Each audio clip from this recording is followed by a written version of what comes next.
Hello and welcome back to another video. Today we're going to be taking a final look at the U.S. Senate races ahead of the midterm elections, which are tomorrow. It's hard to believe they're already upon us. So we're going to take a look at all of these races a little bit in depth. Link down below to the election night live stream. That's going to be tomorrow night, 7 p.m. Eastern. Also linked down below is the channel's Discord server. So if you're interested, I've just put that up. Be sure to join down below. So anyway, without further ado, we're going to dive straight into this. Of course, before we begin, if you're new to the channel, please consider subscribing down below, liking this video if you enjoy. So anyway, let's get straight into the video. So we're going to start off with the state of Washington. Now, a lot of people have said that the state of Washington is going to be relatively close, and it very well could, given its past history in these sort of off-year Senate races. Patty Murray, the incumbent senator, is only up by 3 points in RCP. She's up 6 in 538. Really surprising that this race has gotten so close. Washington State has a jungle primary system, so there's only 2 candidates on the ballot. There's no third parties. At the end of the day, though, I do think that the energy will break in favor of Patty Murray just based on the partisanship of Washington State. So we're probably going to put that as likely Democrat. I don't really see it going out of that range. I'd be very shocked if we saw a very close race, but even in 2010, I'm pretty sure Patty Murray won by like 5 or 6 points. So it really wasn't that close at the end of the day. I don't think 2022 is going to be any different. Maybe, I mean, I don't know if the generic ballot's going to be as red as 2010, but we'll see. But for now, I'm going to put that, my final prediction for Washington State is likely Democrat. And unfortunately, I can't do the graphics for this video. I had graphics for my House prediction video. I started working on them, but I realized they would take way too long and I wouldn't get these videos out on time. So I figured, forgo that. We'll do them in 2023 and 2024 for the final prediction. So sorry about that. But fortunately, there just wasn't enough time to get that all squeezed in. Down in the state of Nevada, currently, Adam Laxalt is leading in the RCP average by around 2 points. He's going up against Senator Catherine Cortez Masto. Polls in Nevada are a little bit weird because unlike most states, which tend to oversample Democrats, Nevada tends to oversample Republicans. So this race actually might be closer than I initially expected. I think Laxalt will pull through in this race, but I think it's probably going to be by a tilt margin. I think it's going to be under 2 percentage points. But I do think at the end of the day, he will pull through. I think Lombardo, which we'll talk about in the governor's prediction, I think he's probably going to win by a larger margin. But in the state of Nevada, I think that Laxalt will pull through, but by a narrow margin. Again, a lot of people thought Nevada was going to be lean or even likely. I'm not really seeing it right now unless the polls are very off in Nevada and they are undersampling Republicans. But for now, I'm going to put that as lean Republican. In the state of Utah, there's been a lot of talk about Utah potentially flipping to the independent candidate, Evan McMullin. Polls in Utah currently have Mike Lee up by 8 points in 538. RCP doesn't even have an aggregate for the Utah Senate race. Ultimately, though, I don't expect this race to be that close. Even with a number of Republicans jumping on board and voting for Evan McMullin, Utah is still an extremely red state. I mean, even Donald Trump, who is the antithesis of what I consider the Utah brand in politics, got 58% of the vote. He still won the state by over 20 points. I have no doubt that Mike Lee will win this race by over 12 points and put it into the safe threshold. Mike Lee is obviously going to do bad in places like Salt Lake City, maybe the metro area. But I think in every other area, especially the rural parts of the state, he's going to outperform and do very well. Moving on down to Arizona. Now, this is really one of the toss-ups of toss-ups, and it's a tough race to categorize because all of the polls for basically the entirety of this race have had Mark Kelly, the incumbent Democrat, in the lead. But if you look at the average overall, he's up by just 1 percentage point on RCP. Now, given the fact that Mike Lee in the past has underperformed his polls pretty considerably by about 3 or 4 points. We saw that in 2020. I'm tempted to say that Blake Masters will probably win this race by about 1 or 2 points. I think he's going to win. I don't think Mark Kelly is ahead in the polls enough to actually win this outright. The only way, of course, I could see Mark Kelly winning is if Republicans are being overrepresented in these polls. I don't think they are. I think especially when you're an incumbent senator and you're polling under 50%, that's not a good sign. Mark Kelly, for really the past few months, has been polling consistently under 50%. I think he's in trouble. I think he's going to lose tomorrow. I'm going to put this as tilt Republican. I think Mark Kelly will win Maricopa County narrowly, but I think Blake Masters will have the margins he needs enough in the rural areas to ultimately win this race at the end of the day. Moving on down to Alaska, we don't have any real viable Democrats in Alaska. It's really a race between Lisa Murkowski and Kelly Tshibaka. I think Murkowski's going to win. I think the ranked choice system institutionally favors her and incumbents like her, so I don't really expect this to be very close. We're not going to know the Alaska results for a while. Alaska has a weird way of counting its ballots, so it's going to take a while for us to get the final results. Either way, this is going to be safe Republican, but I think Lisa Murkowski is going to be the next senator of Alaska. She'll continue on serving in the Senate. Unfortunately for Kelly Tshibaka, because of ranked choice voting, there's no primary system, so even if Tshibaka won the primary, hypothetically, maybe Lisa Murkowski would have ran as an independent, but I think she probably would have dropped out at that point. So because of ranked choice voting, Lisa Murkowski will win the Senate seat in Alaska. Up to Colorado. Now, a lot of people have been talking about Colorado as a state that could potentially be a sleeper flip for the GOP.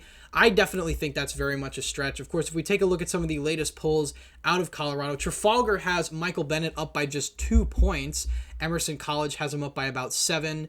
And we've got these other polls that have Michael Bennet consistently in the lead. Now, one thing I will say about Michael Bennet is that he is a chronic underperformer. He's somebody that back in 2016 underperformed his polls pretty considerably. He was up by a much larger margin on Darrell Glenn. Funny enough, SurveyMonkey got this race pretty accurate, but in the rest of the polling, Michael Bennet was overestimated overall. And, because he's so much of an underperformer and because this is going to be a wave year, I think Bennett's certainly going to win, but I think it's going to be only by a lean margin. I think Colorado is going to be somewhat close. The early vote in Colorado is not where the Democrats wanted it to be, especially in the Denver area. And, if we take a look at the size of the lead in some of these areas, I don't think they have the population figures, but the Denver metro is the vast majority of the state's population, and that's ultimately going to determine who wins this race. I think O'Day loses probably by about 4 to 5 points. It's mainly going to be because Colorado is just too blue for a Republican to win now, but I think Michael Bennet will underperform his polls there.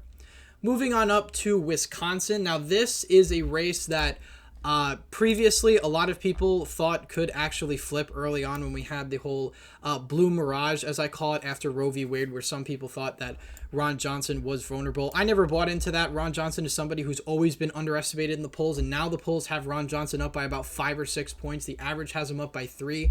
I think he's going to end up winning by around 6. I think the wave is going to carry him over to that margin. He's going to overperform in the WOW counties. If we just pull up the county map from 2020, a lot of these areas, Waukesha County, I think he's going to get 62, 63%. Ozaukee, he'll probably get around 58, 59. He's going to do very well in the WOW counties. He's probably going to overperform Michaels there. And just across the state, he's going to do better than Donald Trump in the rural areas because of the wave environment, because Republicans are turning out more. So Ron Johnson winning in Wisconsin by a likely margin.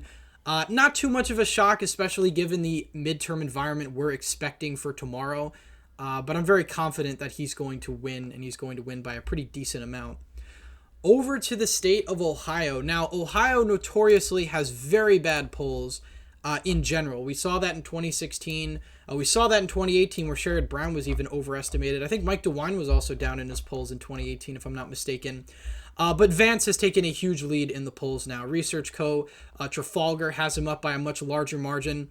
I originally thought that Vance was going to underperform Trump 2020. I don't think that's the case anymore. I think Vance is likely to overperform given the national environment. Ohio is a state that voted for Donald Trump by 8 points, despite the national environment being Democrat +4. So if we're looking at a Republican +4 environment, even if J.D. Vance isn't exactly the strongest candidate, he's going to do better than Donald Trump. So at the end of the day, I actually think this could be a 10-point margin for Vance. So that's still likely Republican, but it's over Trump's 8 percentage margin back in 2020.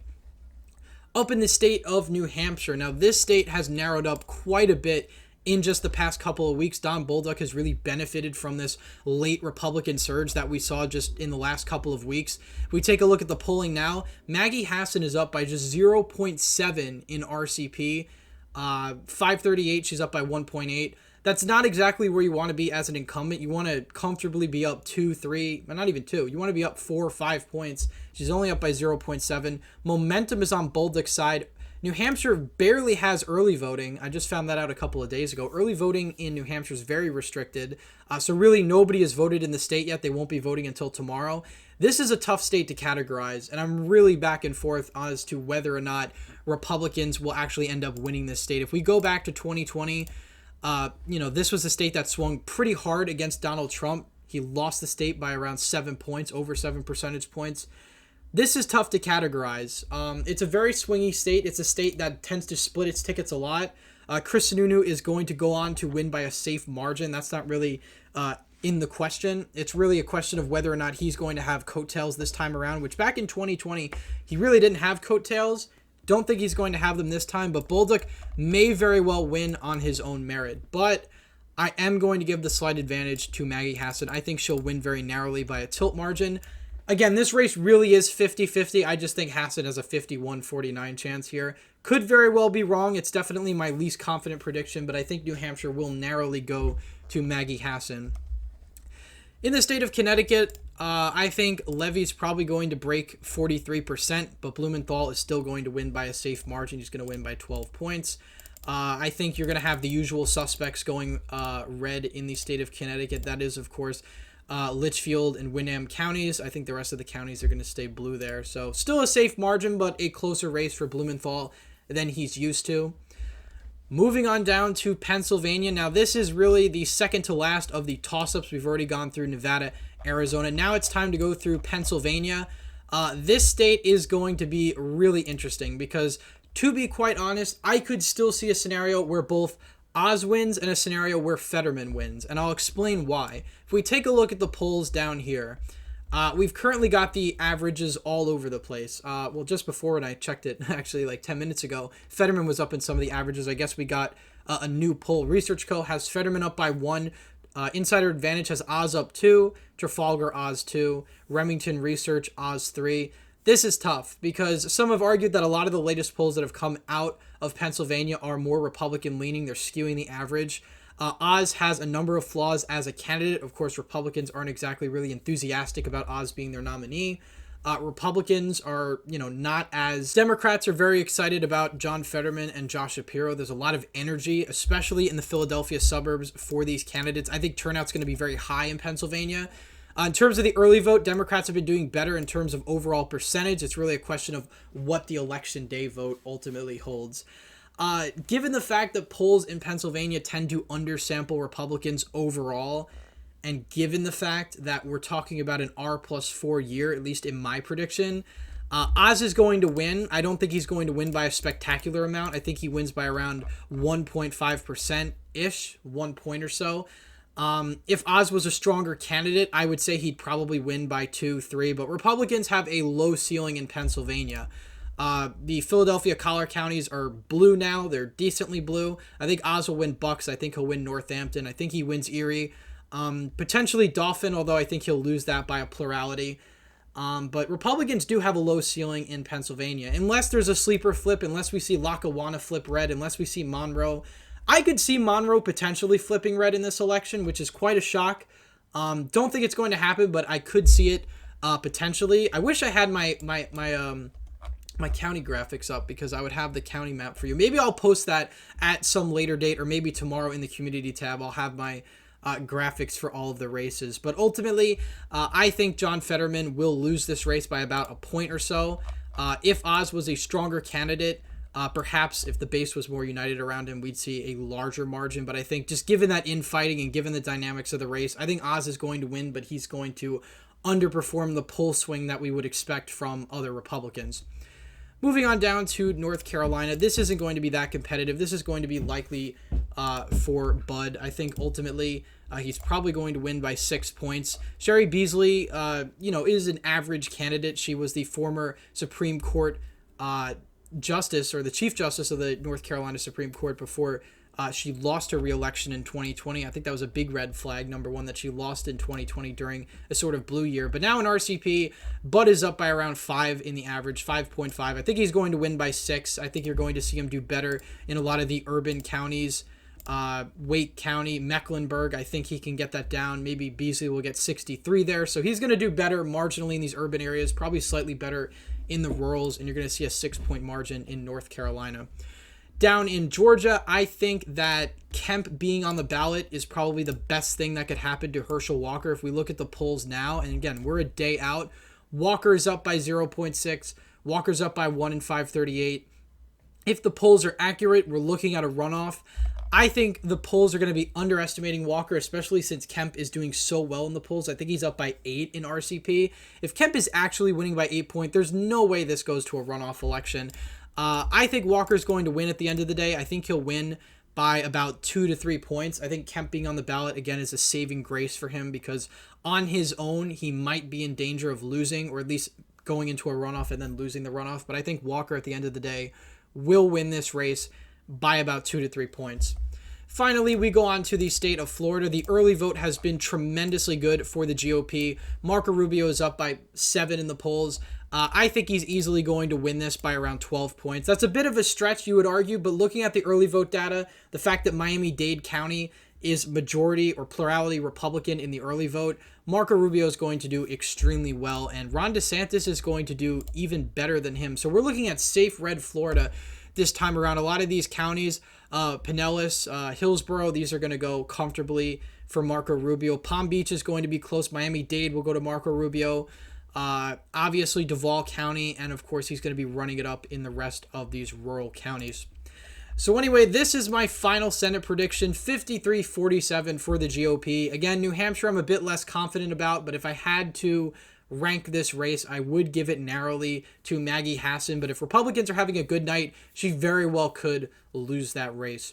So anyway, thank you all for watching. If you like this video, leave a thumbs up down below. Subscribe to the channel if you haven't already. Link down below to the election night live stream. As always, again, thank you all for watching, and I hope to see you in the next one.